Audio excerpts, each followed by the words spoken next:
What's up, guys? Today we got an active self protection video with my man, John Carrera. Let's get into it. Today we get to see again that attitude is paramount in self-defense, but skills need work too.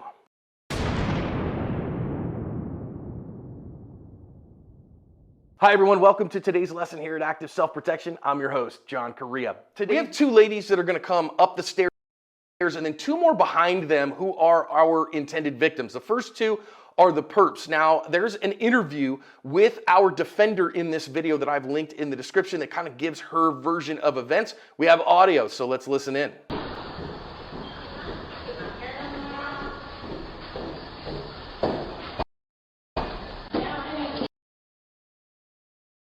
Hey, let's start right here, guys. Let's start off with their attire. We got one of the perpetrators wearing a lime green hoodie and a pink ski mask. One is wearing a black hoodie with a lime green Death Row logo on the front, Adidas sweatpants, and some Jordans, some Air Jordans. And she's got a big logo on the back. So we already know they wanted by the fashion police. They both get an F for their robbery attire. Like, they didn't have no black. Like, all women have black tights, a black hoodie. Like, come on now. You didn't have anything black you could wear?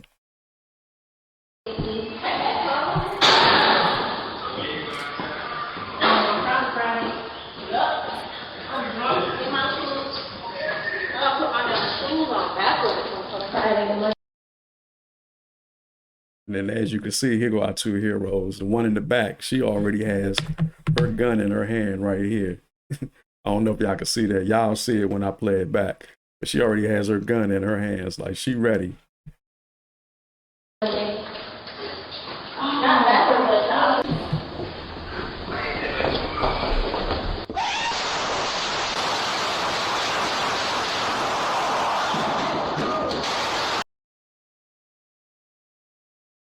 Okay, so I want to freeze the video right here. I want y'all to look at Lime Hoodie. All right. I remember when I was a kid, we lived in apartment buildings because we couldn't afford a house. So we lived in apartment buildings. So when I was a kid, we used to jump the steps. Like, this is the floor part.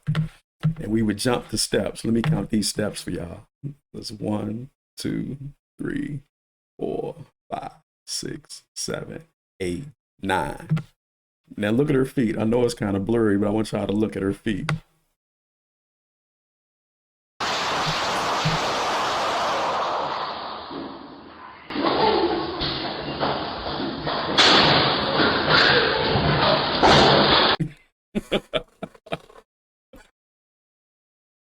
The old boy, he opened his door to take a peek out. I guess he thought it was firecrackers or something.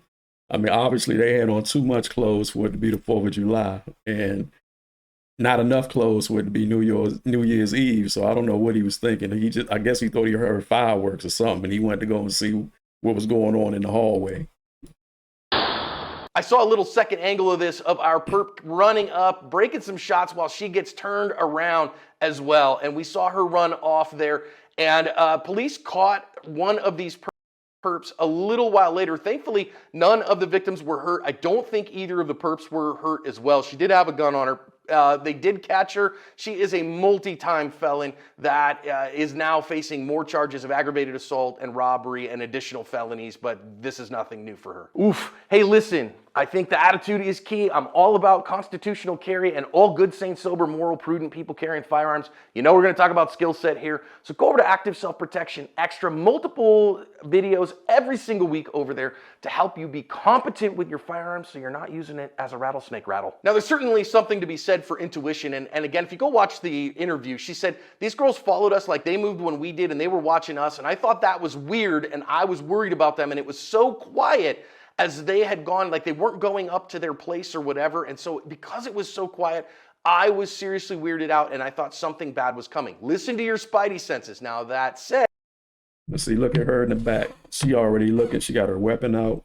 She looking up to see where the girls went. Her friend, I don't know what she's thinking about. I guess she was on the phone with her man. She was checking her phone or something. But old girl in the back, she on point.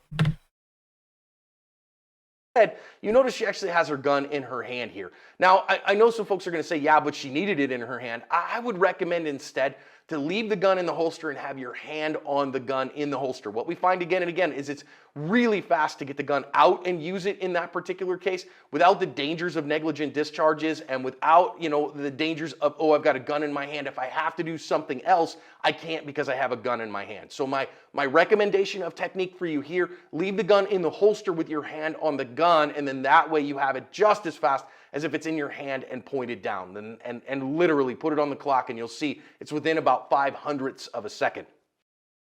I have to disagree with John on that one. That's my man. Like, this one of my favorite channels, but I gotta disagree with him on that one.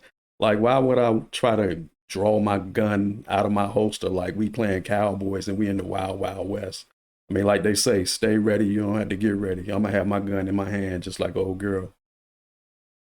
Now they're trying to get into their place. It goes forward a few seconds, and you can see here now our attacker come down and start drawing her own pistol. Now the victim here, the defender, said she didn't think this was a robbery. The charges that they charged her with included aggravated robbery. So I kind of think that it was.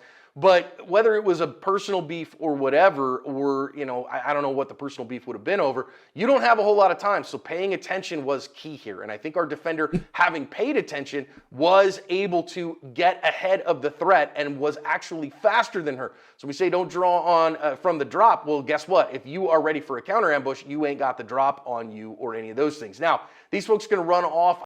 Okay, look at Lime Hoodie. We're going to call her Slime Jordan. I will say this. She looked like Michael Jordan taking off from the free throw line in the dunk contest. Like, if this was the Olympics, she would have won a gold medal in the long jump, y'all. She's panic firing behind her, and we see perps use this like this all the time. And so the fact that it sounded to me like our defender panic fired as well and just used her firearm kind of as a rattlesnake rattle, get away from me. And we see that, and it works all the time. But recognize a couple of shots high center chest in this perp instead, maybe she wouldn't have been panic firing down the hallway, which endangered not only our defender, but everybody else in the complex. It's one of the reasons we want to be really good with our firearm so that the threat ends sooner without the threat of everything else that comes with this, including our defender's errant shots that went. Look at her feet, y'all. Like, her feet didn't touch no steps. Let me take this back. Let me rewind this back just a little bit. Well, her feet don't touch none of these steps. Without the threat of everything else that comes with this, including our defender's errant shots that went God knows where, thankfully big world, small bullets. Now, get back in the house, call 911 as fast as you can. Okay, fine. I do think we see something kind of interesting here. That this And look at this guy. This is the nosiest man in the history of the world. look at this guy. This dude decides just to kind of step out into the hallway. Hey, I've heard gunfire. I want to see what's going on. Can't tell you enough how bad an idea that is. If you hear gunfire out in the hallway, out in front of you, at most approach that door to lock your deadbolt if you were silly enough not to do that ahead of time. And then hunker down with your own defensive firearms and get the cavalry on the way. And by that, we mean, of course, call 911, because you ain't going to solve that problem and you are stepping out into a huge unknown where you're pretty sure they just had a gunfight. I would not recommend stepping out into this kind of environment at all. Now, last little bit here, as we saw the secondary angle here, I want you to note how fast what was going on here is that you see our perp firing just in that moment and just in the spot where they are getting attacked in this particular case. That's how fast these things do go down. So recognize, first one to put an anatomically significant hit on the other one generally wins. But also here, one of the things that we see is that FIBSA, fudge I'm being shot at, works really well when we're talking about perps who are resource predators and generally cowards. So I would say good job to this lady. I think that she did as good a job as she could in the moment. Let's make that skill set go up a little bit. Incredible attitude covering your asp. Hey guys, I just want to say, yeah, that was a great video. Another great video from Active Protection, John Carrera.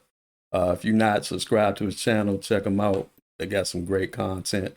Could be the difference between life or death. Definitely want to check him out. Old girl, I give her an A for effort. And I saw an interview where Slime Jordan actually got hit in the leg, and they did apprehend her. So the good news is she's all right, and hopefully she'll rehabilitate herself and turn her life around. But that's it, y'all. Comment, like, subscribe. I'll see y'all on the next one.